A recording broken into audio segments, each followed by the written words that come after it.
Ustedes pueden ver aquí el muro que divide la Palestina de Israel. Ya estamos del lado palestino. Hace un rato nada más que pasamos el punto de control y ahora tenemos que avanzar hasta tomar un taxi que nos entre hacia la iglesia de la Natividad, donde está la cueva, donde se piensa que ahí fue donde nació Jesús.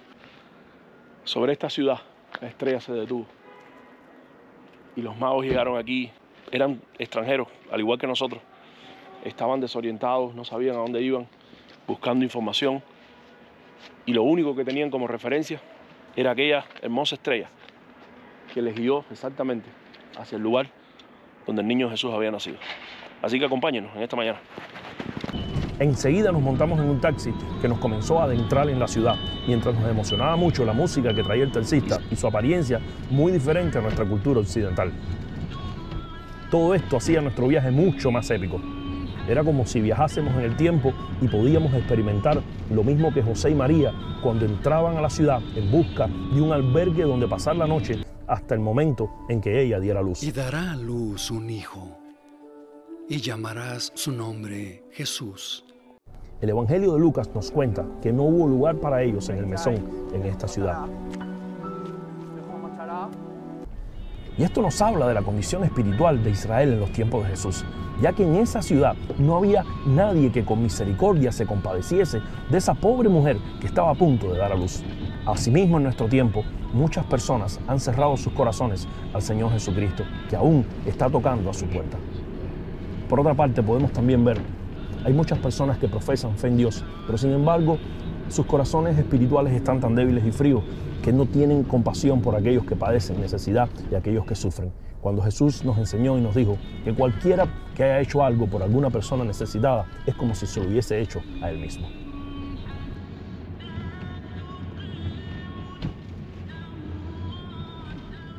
Bueno, hemos llegado y estoy seguro que estaban esperando ver una auténtica cueva y un lugar rural en el medio del campo de Belén, pero no es así. Recuerden que han pasado 2000 años.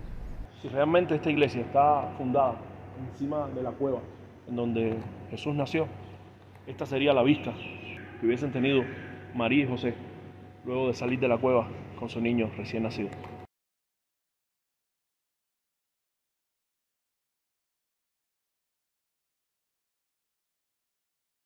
Sobre la cueva que supuestamente estaba aquí en este lugar, se edificó esta iglesia que se cree que es la más antigua de Tierra Santa.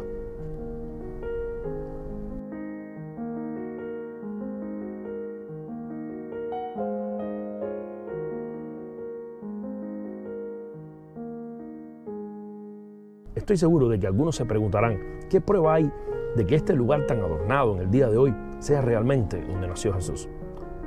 Primeramente tenemos lo que se nos dice en los evangelios. Lucas, por ejemplo, nos cuenta que Jesús fue puesto en un pesebre porque no había lugar para ellos en el mesón. De ahí que se deduce que al ser puesto el niño en un pesebre, el lugar que ellos pudieron encontrar para hospedarse fue un establo. La mayoría de estos en esta época se encontraban en cuevas. De ahí tenemos la primera pista para creer que fue una cueva. Pero también existen ciertas evidencias históricas que apuntan a este lugar como la verdadera cueva donde Jesús nació. Alrededor del año 300 después de Cristo, Helena, la madre del emperador Constantino, quien había abrazado la fe cristiana, vino hasta esta ciudad a buscar y a localizar los lugares más importantes de la vida de Jesús mencionados en los evangelios. Y luego de investigar con los lugareños de Belén, les fue señalado este lugar como la cueva del nacimiento.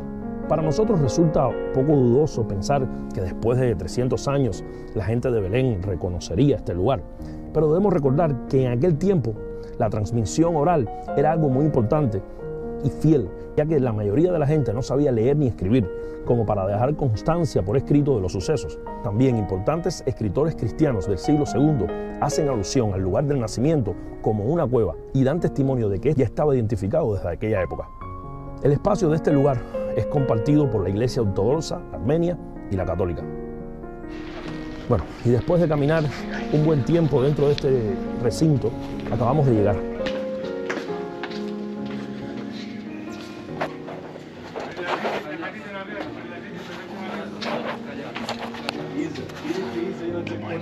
la cueva donde nació Jesús.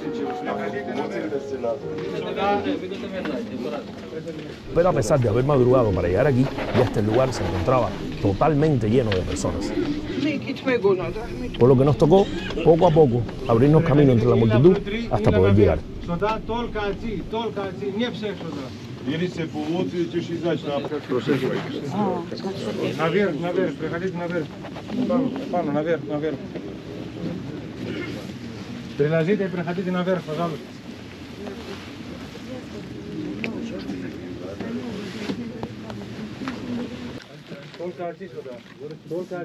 Esta estrella de 14 puntas que marca el mismo lugar de nacimiento simboliza las 14 generaciones que hay desde el rey David hasta Cristo. Al salir de aquí, encontramos nuevamente al taxista que nos había traído y le pedimos por favor que si nos podía llevar hasta el Herodión, que es una fortaleza militar que tenía construida el rey Herodes a solamente unas 4 millas aproximadamente de la ciudad de Belén. Allí también fue construida la tumba donde él fue sepultado. Mientras nos dirigíamos hacia allí, podíamos ver los campos y las colinas que rodean Belén. Y comienzan a venir a mi mente las profecías del profeta Miqueas en su capítulo 5, versículo 2, que dicen así: pero tú, Belén, Efrata, pequeña para estar entre las familias de Judá, de ti saldrá el que será Señor de Israel. Me encanta saber que no importa lo pequeño que podamos ser a los ojos de otros, Dios es capaz de usar a sus pequeños para cumplir grandes propósitos. También al mirar estos campos casi puedo ver a los pastores que en aquella santa noche cuidaban a sus rebaños cuando fueron visitados por ángeles desde el cielo para recibir el anuncio de que el Salvador había nacido. Con esta noticia a ellos se demostraba el propósito de la venida de este niño, quien nacía como un cordero listo para el sacrificio. También por otra parte se anunciaba su carácter pastoral, ya que él dijo: yo soy el buen pastor, y el buen pastor su vida da por las ovejas.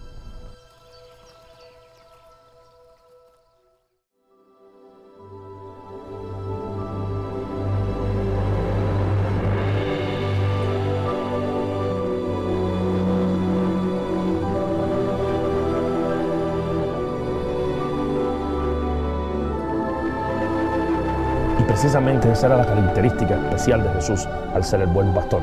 Y es que, a diferencia de los demás pastores, a los cuales las ovejas les sirven de alimento, el buen pastor es el alimento de sus ovejas.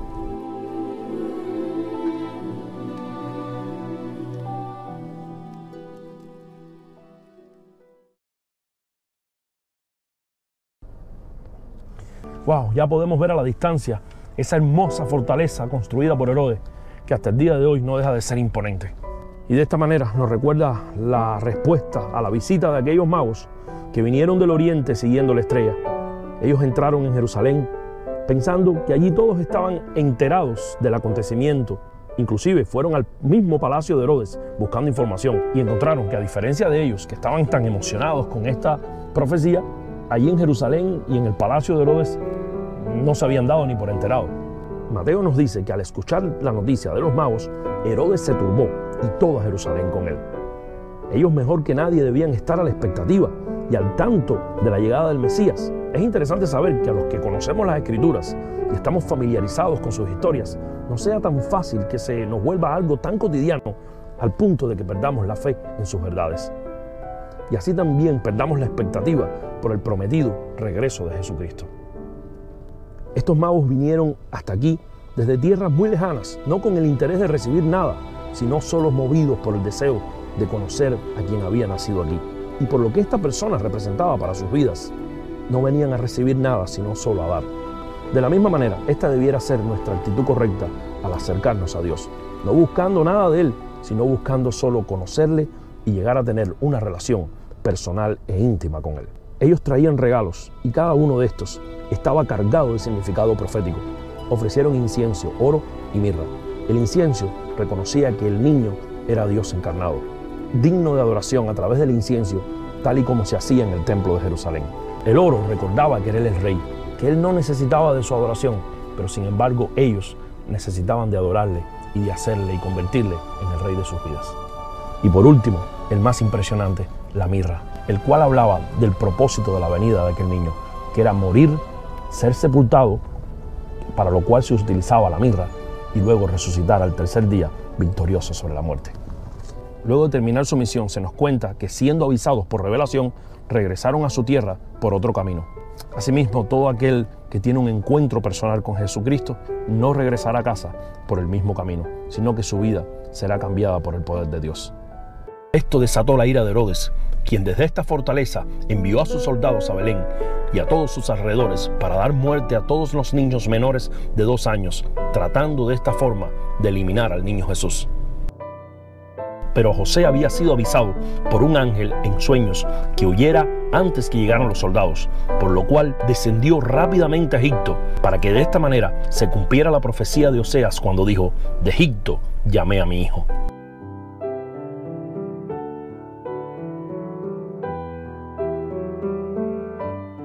Muy poco después, Herodes moriría de una enfermedad terrible que provocaba que su cuerpo se fuese pudriendo lentamente en vida.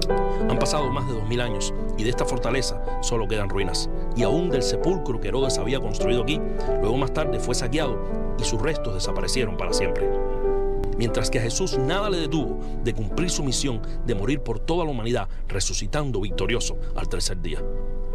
Ante esta lección de la historia nos toca a nosotros también preguntarnos si vamos a vivir nuestras vidas al estilo de Herodes, buscando gloria y riqueza en este mundo, o si seguiremos los pasos de este humilde y manso niño que nació en una cueva de Belén para salvarnos. Hoy Jesucristo sigue siendo anunciado a millones y millones de personas en el mundo entero, y todo aquel que le recibe experimenta el perdón de pecados, la vida abundante que Él da y la esperanza gloriosa de la vida eterna.